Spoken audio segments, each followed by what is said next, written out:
এখন আমরা really loss যে আমরা এই স্থানে স্থানে উন্মত্ত জনতাকে আমরা কিভাবে ঠেকাবো। এত চাপ সৃষ্টি করে স্থানীয় মব পুলিশের কাছে এসে বলে এইভাবেই মামলা দিতে হবে, এইটাই দিতে হবে।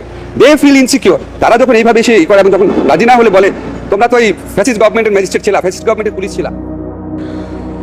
আজকের ভিডিওতে খুবই গুরুত্বপূর্ণ কিছু তথ্য আপনাদেরকে দিতে চাচ্ছি। জাতি হিসাবে বাংলাদেশিদের একটা প্রধান বৈশিষ্ট্য হচ্ছে আমরা এক জিনিস বেশি দিন পছন্দ করি না। যেমন ধরনের সোশ্যাল মিডিয়াতে যে কোনো জিনিস যদি ভাইরাল হয় ওইটার পিছনে দিনরাত সময় কাটাই, আবার সময়ের বিবর্তনে আমরা সেই জিনিসটাকে ভুলে যাই নতুন কিছু পেলে। আবার যারা সমালোচক আছেন, আমরা বলছি কোনটা, যেটা মিনিংস হচ্ছে যখন আপনি মানে কি বলা হয় যে ভিকটিম, মানে আপনার উপর জুলুম চলছে, তখন আপনার পক্ষে যে লোকটা কথা বলতেছে তাকে তখন ভাল লাগে। আবার কালকে যখন আপনার হাতে আরেকজন ভিকটিম হচ্ছে, এই একই লোক যখন তার পক্ষে কথা বলে তখন আপনার ভাল লাগে না, তার মনে হয় দালাল। ঠিক এরকম একটা মাইন্ডকার চিপায় পড়ে গেছেন এত বছর যাবৎ যে মানুষটা দিন শেষে আওয়ামী লীগের কাছে বিএনপির ক্যাডার হিসাবে অথবা বিএনপির সমর্থক হিসাবে অথবা বিএনপির ইনফ্লুয়েন্সার হিসাবে ছাত্রলীগ, আওয়ামী লীগ, বিভিন্ন লীগ কর্তৃক নির্যাতিত হয়েছেন, সেই মানুষটাই আজকে যখন একটু ভিন্ন ভাষায় কথা বলছেন তখন আপনার কাছে মনে হচ্ছে এই মানুষটাকে আর রাখা যায় না। কিন্তু যখন তত্ত্বাবধায়ক সরকার গঠিত হলো ডক্টর ইউনূসের পরে সর্বজন সিদ্ধিত বা কি বলা হয় যে ধরেন সবার কাছে গ্রহণযোগ্য একটা ক্যারেক্টারের নাম ছিল ডক্টর আসিফ নজরুল ইসলাম। তো একটা কথা কিন্তু আছে যে দূর থেকে সমালোচনা করাটা অনেক সোজা, কিন্তু যখন আপনি চেয়ারে বসবেন একজন শাসকের চেয়ারে, দেন আপনি দুইটা শ্রেণীতে বিভক্ত হয়ে যাবেন। মানে আপনার অবস্থানটা আজকে ঠিক একই বাটে পড়ে গেছে আসিফ নজরুল ইসলাম। এখন আওয়ামী লীগও মাঝে মাঝে ওনাকে খোঁচা দেয় যে আওয়ামী লীগ ক্ষমতায় থাকাকালীন তিনি বিভিন্ন সময় বলতেন যে বাংলাদেশে প্রায় 20 থেকে 26 লক্ষ ভারতীয়রা চাকরি করছে বিভিন্ন ডিপার্টমেন্টে, তাদেরকে খুঁজে বের করেন যেহেতু এখন আপনি সরকারে আছেন। অপরদিকে তিনি যে অফিসটাতে বসে অফিস করেন সেখানে পিছনে একটা ব্যাকগ্রাউন্ডের ছবি আছে। এই ছবিটা দেখে বিএনপিপন্থী যারা আছেন তারা ভাবছেন যে না, আসিফ নজরুল তো মনে প্রাণে আসলে আওয়ামী লীগেরই লোক। আবার যখন আওয়ামী লীগকে নিষিদ্ধকরণ ইস্যুতে আপনি দেখেন বিএনপির মির্জা ফখরুলও কিন্তু যখন বললেন যে আওয়ামী লীগ রাজনৈতিক দল হিসেবে নিষিদ্ধ হোক, সেটা বিএনপি চায় না বা আমরা চাই না, আসিফ নজরুল ইসলাম স্যারও বললেন যে চায় না, তখন মির্জা ফখরুল ইসলামের মতন মানুষকেও আওয়ামী লীগের দালাল অথবা শেখ হাসিনার সহযোগী, আর আসিফ নজরুল স্যারের বলা হলো যে ইয়েস, এই লোকটা আসলে মনে প্রাণে আওয়ামী লীগ। আমি কি বুঝাইতে পারছি যে তিনি কোন চিপায় পড়ে গেছেন? একজন ন্যায়পরায়ণ শাসক যিনি হন তার এই শাসনটা সমভাবে বিস্তৃত হয়। এই আসিফ নজরুল স্যারকে নিয়ে আসলে আমার তো কথা বলার মতন যোগ্যতা নাই, বাট আপনারা যারা দীর্ঘদিন যাবত ওনার ফ্যান ফলোয়ার ছিলেন, আজকে তিনাকে নিয়ে পিনাকিদা থেকে শুরু করে ডক্টর কনক সারওয়ার থেকে শুরু করে আমজনতা বা যেই খেলাটা চলছে আর কি, সব মিলিয়ে আমি নিজেও একটু হতাশ। আসলে যে কোনো কিছুর জন্য একটু সময় দিতে হবে। আপনি যদি মনে করেন যে আপনি যা শুনতে চান সবসময় ঠিক তাই বলতে হবে, তিনি তো ভাই আপনার চাকরি করে না। একটা যে রাষ্ট্র বৈষম্য বিরোধী রাষ্ট্র, সেখানে যারা অন্যায় করছে তাদের বিচার হবে, যারা জুলুম করছে তাদের শাস্তি হবে, মামলা হবে। তবে এই যে এখন যে মামলাগুলো হচ্ছে, গণহারে অনেক মামলা হচ্ছে, যেগুলো আমরা দেখতে পাচ্ছি যে এগুলা মামলাগুলার আসলে কোনো ভিত্তি নাই, জাস্ট দিয়ে দেওয়া হচ্ছে হয়রানির জন্য। তো এই মামলাগুলো দেখেই অনেকটা হতাশাগ্রস্ত হচ্ছেন আসিফ নজরুল স্যার। ভিডিওর প্রথমে যে অংশটা দেখিয়েছিলাম যে এই যে গণহারে মামলা হচ্ছে, এই মামলাগুলো নিয়ে সাংবাদিকের একটা প্রশ্ন ছিল যে এগুলোর ব্যাপারে আপনাদের ভূমিকা কি। দেখেন বৈষম্য বিরোধী ছাত্র আন্দোলনের যে অন্যতম নেতারা তারাও কিন্তু বলছেন এই গণহামলা, গণমামলা, এই মানে উল্টাপাল্টা এগুলা আসলে করার সুযোগ নেই, কিন্তু পুলিশ বাধ্য। আসিফ নজরুল স্যার ওইটাই বলছিলেন যে ওই সময় পুলিশ আওয়ামী লীগের কথা শুনতে বাধ্য হয়েছিল, এখন মবদের কথা শুনতে, স্থানীয় মানুষদের কথা শুনতে বাধ্য হচ্ছে। তো আপনি ভাবছেন এই পুলিশ নিরপেক্ষ হবে, তাহলে কি এটা আসলেই সম্ভব? আসিফ নজরুল ইসলাম স্যারের চেহারায় অনেকটা হতাশা, আগে যাই গলার আওয়াজটা ছিল সেইটাও এখন তিনি বলতে পারতেছেন না। তো সবকিছু মিলিয়ে যদি এই পরিস্থিতিতে চাপটা থাকে তাহলে তিনি যে পার্সোনালি সম্পন্ন মানুষ, নির্ঘাত তিনি পদত্যাগ করবেন। আর তার মতন মানুষরা পদত্যাগ করলে সংস্কারের যে চিন্তা, এই চিন্তাটা কখনোই কিন্তু শতভাগ বাস্তবায়িত হবে না। অনেকেই মনে করছেন যে ডক্টর ইউনূসের সরকার বসছে শুধু আওয়ামী লীগকে নিধন করতে, আওয়ামী লীগকে শেষ করে দিতে, বা উপদেষ্টারা যারা আছেন তাদের টোটাল অ্যাক্টিভিটিস হবে এন্টি আওয়ামী লীগ। কিন্তু তারা এখানে অনেক সমীকরণ বুঝতে পারছেন না যে বাংলাদেশে আওয়ামী লীগের একটা বিশাল সাপোর্টার শ্রেণী কিন্তু আছে। এই মুহূর্তে তারা হয়তো লুকায়িত অবস্থায় আছে। যারা বৈষম্য বিরোধী বাংলাদেশে এই মুহূর্তে ক্রিয়েট করতে চাচ্ছে, অন্তত আমাদের এই উপদেষ্টারা, তারা কিন্তু কোনো দলের পক্ষে নির্দিষ্ট অবস্থান নিচ্ছেন না। আওয়ামী লীগের বিপক্ষে যে অ্যাকশনগুলো যাচ্ছে এগুলো আওয়ামী লীগ প্রাপ্য, যে অন্যায় জুলুম নির্যাতন করছে সেগুলোর জন্য অ্যাকশন হচ্ছে, কিন্তু এর বাহিরেও আওয়ামী লীগ একটা পরিবার, বা বিভিন্ন ইস্যুতে, প্রশাসনের অনেক ইস্যুতে যে না তারা বের করে দিতে হবে, তারা রাখতে হবে, এটা করতে হবে, সেটা করতে হবে। দেখেন এগুলা নিয়ে তারা যেটা করতে চাচ্ছে যেন ইন ফিউচার রাজনৈতিক সরকার প্রেক্ষাপট পরিবর্তন হবে, এই যে মিথ্যা মামলা অথবা ধরেন পুলিশকে ব্যবহার করা, চাপ প্রয়োগ করা, তো এই পুলিশে তো আবার আওয়ামী লীগ ক্ষমতায় আসলে এইভাবে আওয়ামী লীগ চাপ দিবে, এইভাবে কাজ করবে, আবার এইভাবে বিএনপি নেতাদের নামে মামলা হবে। তো আমার মনে হয় যে আসিফ নজরুল স্যারদেরকে এতটা প্রেশার ক্রিয়েট করা উচিত না। এতে কি হবে, তিনি পদত্যাগ করে বসবেন, এটা আমি অ্যাডভান্স বলে দিয়ে গেলাম। কারণ রাজনৈতিক নেতা পদত্যাগ করেন না, কারণ কি এই পদত্যাগের পেছনে তাদের কোনো স্বার্থ নাই, বা এই চেয়ারটাতে তাদের সকল স্বার্থ, টাকা পয়সা, দুর্নীতি, লুটপাট, হ্যাঁ মানে সময় সময় আসবে, খাবে। কিন্তু আসিফ নজরুলের মতন ক্যারেক্টার যারা আছেন তারা কিন্তু আত্মসম্মান বোধটা খুবই উঁচু স্তরেরই হন। ওনাদেরকে সময় দেওয়া উচিত।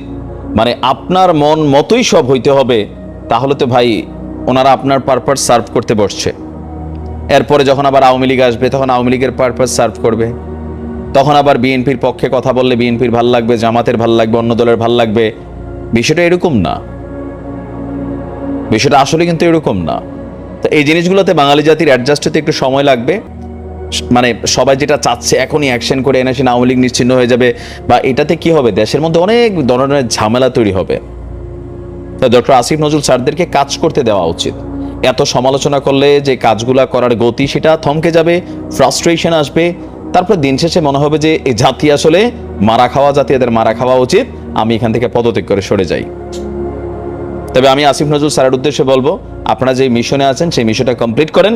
এমন একটা সিস্টেম আমরা চাই, রাজনৈতিক দল রাজনীতি করবে, সরকারের পালাবদল হবে, কিন্তু প্রশাসনে কোনো ধরনের ভূমিকা তৈরি হবে না, আমজনতার মধ্যে কোনো লুটপাট, মামলা, হামলা এগুলো তৈরি হবে না, আইন শৃঙ্খলা বাহিনী তারা প্রভাবিত হবে না।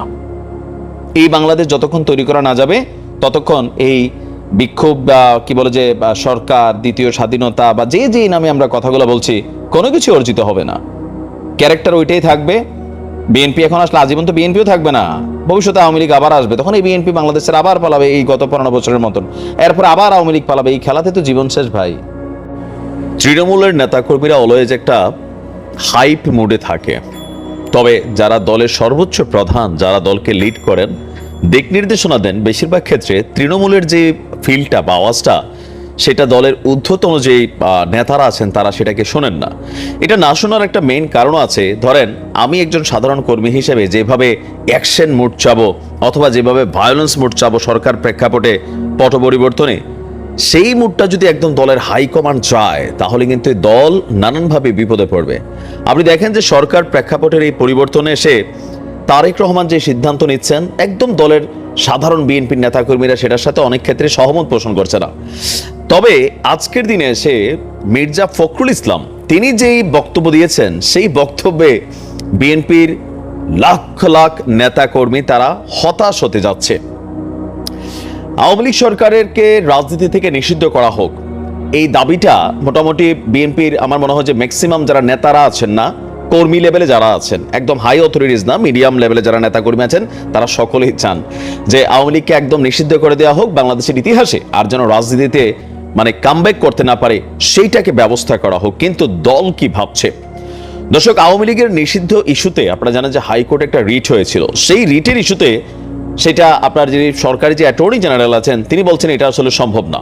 আর পাশাপাশি একজন আইন উপদেষ্টা হিসাবে যিনি দায়িত্বশীল আছেন আমাদের আসিফ নজরুল সাহেব, তিনিও কিন্তু বলেছেন আওয়ামী লীগকে নিষিদ্ধ করা হোক, সেটা তিনি সমর্থন করেন না। এবার বিএনপির বক্তব্য কি?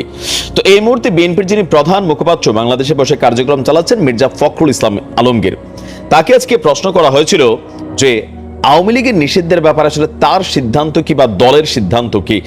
তো তিনি বলছেন যে কোন দলের নিষিদ্ধের বিষয়টি আমরা সমর্থন করি না, মানে বিএনপি সমর্থন করে না বলে জানিয়েছেন বিএনপির মহাসচিব মির্জা ফখরুল ইসলাম আলমগীর।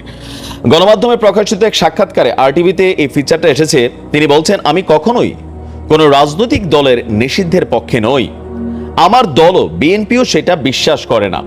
আমাদের প্রতিষ্ঠাতা জিয়াউর রহমান বহুদলীয় গণতন্ত্রের শুরু করেছেন। আগে তো আওয়ামী লীগ একদলীয় শাসন শুরু করেছিল, আমাদের নেত্রী খালেদা জিয়া সংসদীয় গণতন্ত্র শুরু করেছেন। সুতরাং কোন দলের নিষিদ্ধের বিষয়টিকে আমরা সমর্থন করি না। আর বিএনপির পররাষ্ট্রনীতি কেমন হবে, যেহেতু বিএনপির 98% যারা তৃণমূলের নেতাকর্মী তারা ভারত ইস্যুতে মনে করে ভারতের বাদ দিয়ে বাংলাদেশ একদম স্বয়ংসম্পূর্ণ স্টাইলে চলতে পারবে, আমরা প্রয়োজনে পাকিস্তানে যাব, প্রয়োজনে আফগানিস্তানে যাব, বা প্রয়োজনে চীনের কাছে যাব, ভারতরে কোনোভাবে চাই না। কিন্তু বিএনপি কি ভাবছে? বিএনপির মহাসচিব বলছেন, আমি কখনোই কোনো কি বলা হচ্ছে না, সরি, তিনি বলছেন যে আমরা সকলের বন্ধুত্ব চাই, আমরা পার্টিকুলারই কোনো দেশের সঙ্গে বন্ধুত্ব চাই না, আমরা কোনো দেশ বাংলাদেশের পার্টিকুলারই কোনো দলের সঙ্গে সম্পর্ক গড়ে তুলুক এটাও আমরা চাই না, সকলের সঙ্গে বন্ধুত্ব, অন্য দেশ এখানকার মানুষের সঙ্গে সম্পর্ক গড়ে তুলবে পারস্পরিক স্বার্থ বিবেচনা করে, সার্বভৌমত্বকে সম্মান করে। মানে তিনি বুঝতে চেয়েছেন ভারত যেমন শুধুমাত্র আওয়ামী লীগ সরকারের সাথে সম্পর্ক করেছে, অনেকে আবার ভাবতেছেন যে বিএনপি কি পাকিস্তানের সাথে সম্পর্কটা ভালোভাবে করবে কিনা, কারণ এটা বাংলাদেশের ঐতিহাসিক একটা ট্রেন্ড আছে যে বিএনপি আসলে পাকিস্তানপন্থী একটা অবস্থান তৈরি হয়, আওয়ামী লীগ আসলে ভারতপন্থী তৈরি হয়। তো এই মুহূর্তে সাধারণ নেতাকর্মীদের যে চাওয়াটা আমরা সোশ্যাল মিডিয়ার প্ল্যাটফর্মে যেমনটা দেখি ভারত বিরোধিতা, তো সেই ক্ষেত্রে বিএনপির যারা হাই অথরিটিজ আছেন তারা জানেন যে ভারতকে বাদ দিয়া আসলে এখানে চলার সুযোগ নেই, কারণ আপনি চাইলেই প্রতিবেশী বদলাতে পারবেন না। তো বিএনপির হাই অথরিটিজের সিদ্ধান্ত আওয়ামী লীগ রাজনীতি করুক, বাংলাদেশে থাকুক, এটাই পাশাপাশি ভারতের সাথে সুসম্পর্ক থাকবে, পাকিস্তানের সাথে থাকবে, দুই দেশের সাথে বন্ধুত্ব, তবে অতিরিক্ত মাখামাখি না, দেশের স্বার্থ বিবেচনা করে। তো এখন মির্জা ফখরুল ইসলাম সাহেবের এই বক্তব্য স্পেসিফিক্যালি এটা বিএনপিরই বক্তব্য। কি ভাবছেন বিএনপির নেতাকর্মীরা এমন সিদ্ধান্তে? কমেন্টে জানান।